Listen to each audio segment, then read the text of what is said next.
Olá! No nosso mundo que não para um segundo, navegar por esse mar de informações pode ser um desafio e tanto, né? Mas vamos juntos descobrir como transformar esse caos todo em clareza, usando as ferramentas certas para ler e entender os textos jornalísticos. Então, bora mergulhar nisso? A gente vive num mundo super dinâmico.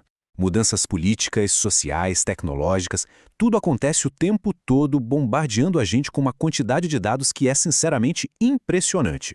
E é bem aí, nesse cenário, que a nossa jornada começa. E com tanta coisa acontecendo ao mesmo tempo, surge uma necessidade cada vez maior de entender o que está rolando ao nosso redor. Afinal, as notícias de hoje meio que desenham o mundo de amanhã. A informação acaba sendo a nossa bússola. E aqui é que está o grande X da questão. Com tantos relatos, opiniões e dados circulando por aí, como é que se separa o que é fato do que é ficção? O que é uma alegação científica de uma que não tem base nenhuma? Essa é a pergunta de $1 milhão que vai guiar a gente. E para ajudar a gente nessa missão, entram em cena os textos jornalísticos. Pensa neles como um guia, sabe? Uma ferramenta desenvolvida justamente para nos ajudar a organizar e a compreender a complexidade do mundo. A gente vê esses textos em todo lugar. Jornais, revistas, sites, eles fazem parte do nosso dia a dia. E a função primordial deles, o DNA da coisa, é basicamente disseminar informação de um jeito amplo e acessível para todo mundo. Agora, o que é bem interessante aqui são os pilares que sustentam a escrita jornalística. Clareza e objetividade não são só tipo boas práticas, não. São princípios que buscam garantir que a informação chegue de forma direta, sem ambiguidade, focando sempre nos fatos. Tá, mas como é que os jornalistas decidem o que vira notícia e o que não vira? A resposta para isso está numa ideia-chave, o tal do interesse público. É como se fosse uma lente, um filtro mesmo, para separar o que é relevante para a sociedade inteira, ou pelo menos para uma parte dela. Vamos pegar um exemplo bem claro de interesse amplo. Pense só, uma reportagem sobre a pandemia na Índia. Isso é relevante para o mundo todo, concorda? Mexe com a saúde global, com as cadeias de suprimentos de vacinas e medicamentos, e no fim, mostra como estamos todos conectados. Agora, em contraste, imagina uma notícia sobre um novo portal de dados da agropecuária. Essa informação é super valiosa, claro, mas para um público bem mais restrito, mais especializado, agricultores, pesquisadores, economistas do setor. Aqui a gente consegue ver bem essa diferença. De um lado, o interesse amplo, que afeta a vida de milhões. Do outro, o interesse restrito, focado num nicho. O ponto crucial é que os mesmos princípios jornalísticos valem para os dois. O que muda é só a escala e o público-alvo. Vamos avançar então e ver como isso tudo se constrói. Pensa nos gêneros jornalísticos como se fosse uma caixa de ferramentas. Cada ferramenta tem um formato e uma função específico, sabe? Cada uma projetada para um tipo de trabalho diferente.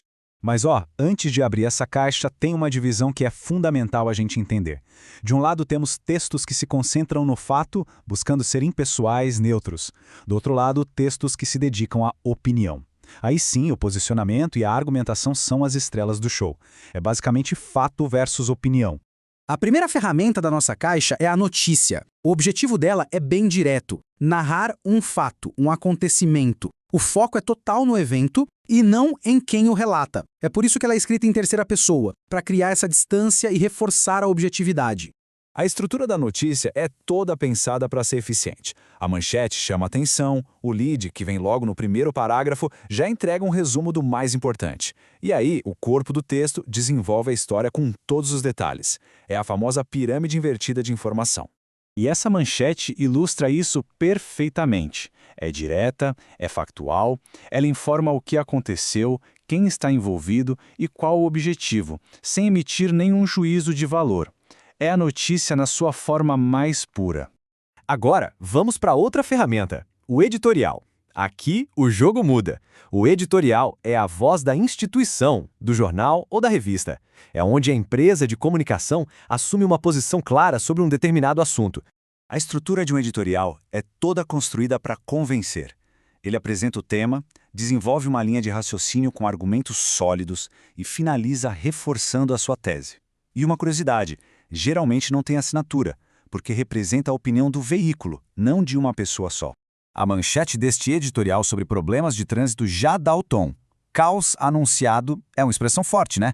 Indica uma opinião, uma crítica. Fica bem claro que o texto a seguir não vai apenas descrever o trânsito, mas sim argumentar sobre as causas e consequências dele.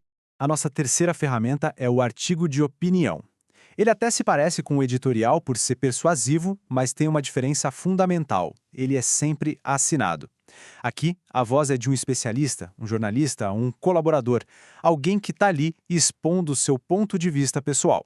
A estrutura dele busca levar quem lia por uma jornada argumentativa. Começa com um problema, discute as várias facetas dele usando dados e exemplos e termina com uma conclusão que amarra a tese do autor, sempre buscando a persuasão.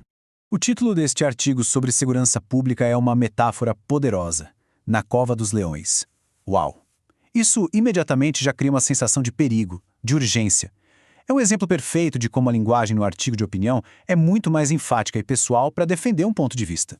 E com isso a gente fecha o nosso kit de ferramentas. Mas, na verdade, esse é um novo começo. Todo esse conhecimento para decifrar textos jornalísticos agora pode ser usado em cada nova leitura que aparecer pela frente. Então, o ponto crucial é este. Entender a forma, a estrutura e o propósito de um texto é o primeiro passo para analisar o conteúdo de forma crítica. Saber se estamos lendo um fato ou uma opinião nos dá poder para interpretar o mundo de uma forma muito mais consciente. E para encerrar, fica uma reflexão. Na próxima vez que um texto jornalístico aparecer, qual dessas ferramentas vai ser a primeira a ser usada para decifrá-lo? A escolha, pode acreditar, vai definir toda a profundidade da leitura.